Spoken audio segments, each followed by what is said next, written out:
Bismillahirrahmanirrahim. Halo teman-teman. Perkenalkan, kami dari kelompok 9,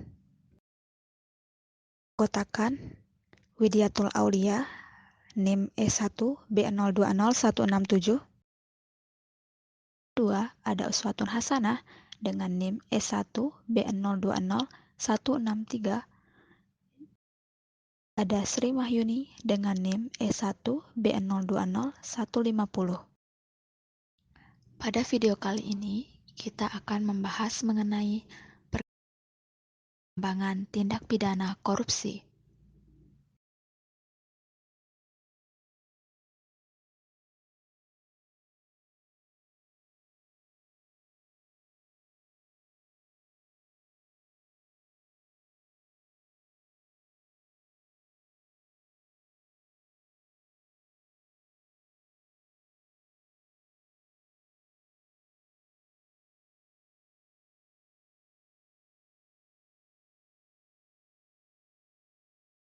Tindak pidana korupsi. Istilah korupsi berasal dari bahasa Latin, yaitu corruptio atau corruptus yang berarti kerusakan atau kebobrokan.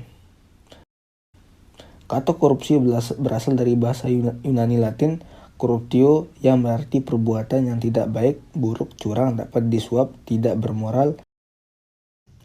Korupsi dalam arti hukum adalah tingkah laku yang menguntungkan kepentingan diri sendiri dengan merugikan orang lain yang dilakukan oleh para pejabat pemerintah yang langsung melanggar batas-batas hukum.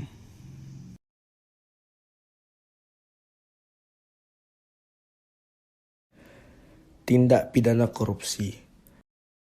Undang-Undang Nomor 31 Tahun 1999, Undang-Undang Nomor 20 Tahun 2001, Pasal 2 Ayat 1. Setiap orang yang secara melawan hukum melakukan perbuatan memperkaya diri sendiri atau orang lain atau suatu korporasi yang dapat merugikan keuangan negara atau perekonomian negara. Pasal 3.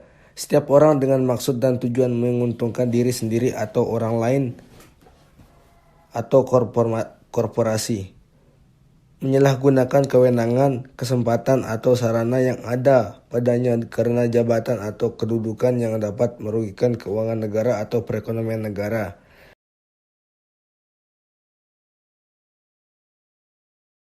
Nomor 31 Tahun 1999, Undang-Undang Nomor 20 Tahun 2001,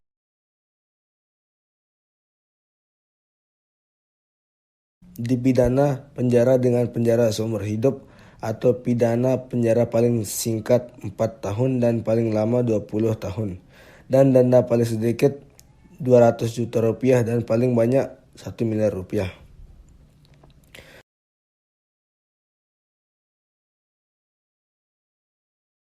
Dipidana dengan pidana penjara seumur hidup atau pidana penjara paling singkat 1 tahun dan paling lama 20 tahun dan denda paling sedikit 50 juta rupiah dan paling banyak 1 miliar rupiah.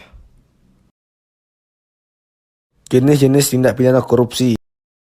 Pertama, perbuatan yang merugikan negara.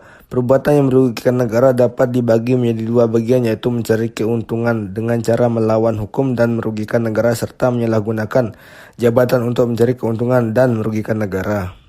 Yang kedua, suap. Dwi menjelaskan pengertian suap adalah semua bentuk tindakan pemberian uang atau menerima uang yang dilakukan oleh siapapun, baik itu perorangan atau badan hukum atau korporasi.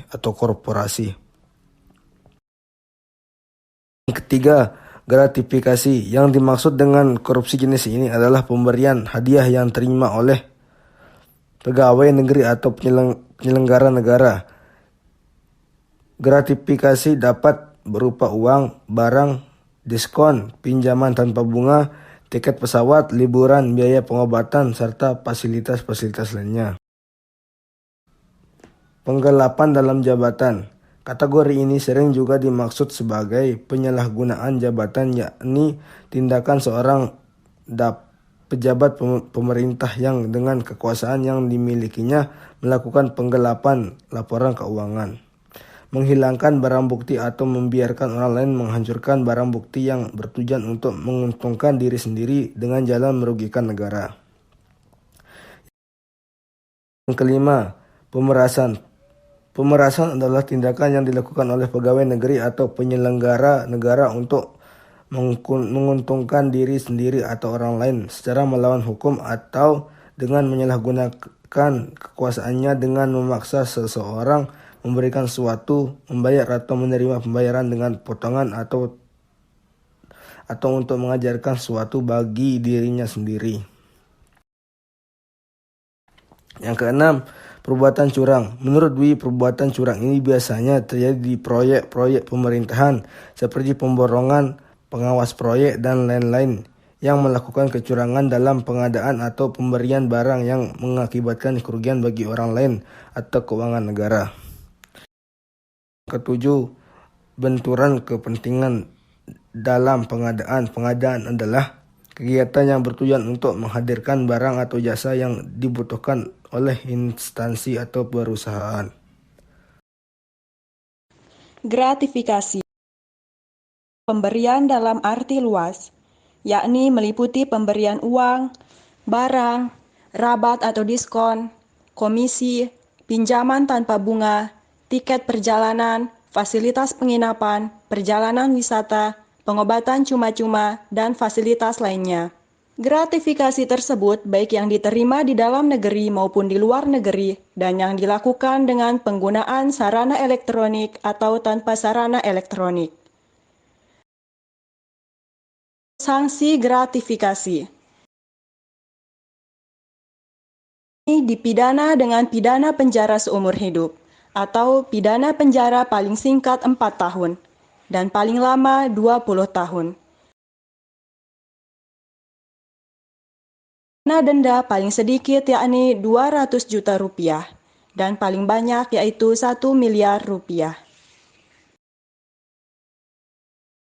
Tindak pidana pencucian uang. Pada prinsipnya, tindak pidana pencucian uang adalah upaya untuk menyembunyikan atau menyamarkan asal-usul harta kekayaan yang diperoleh dari berbagai tindak pidana.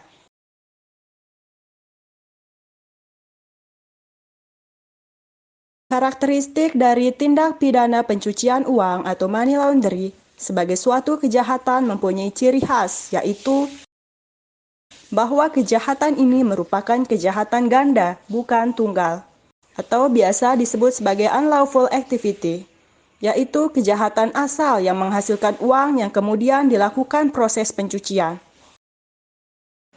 Ruang lingkup tindak pidana pencucian uang, yakni terdapat pada Pasal 2 Ayat 1 dan Ayat 2, Undang-Undang Nomor 8 Tahun 2010, yang seperti korupsi, penyuapan, narkoba, psikotropika, penyelundupan tenaga kerja, penyelundupan migran, di bidang perbankan, di bidang pasar modal, di bidang perasuransian, kepabean, cukai, perdagangan orang, perdagangan senjata gelap.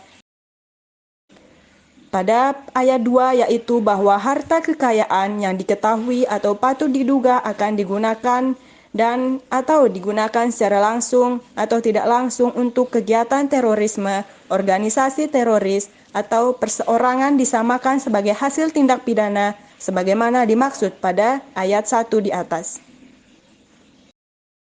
Ada 3 tahapan proses pencucian uang menurut Johnny Emerson.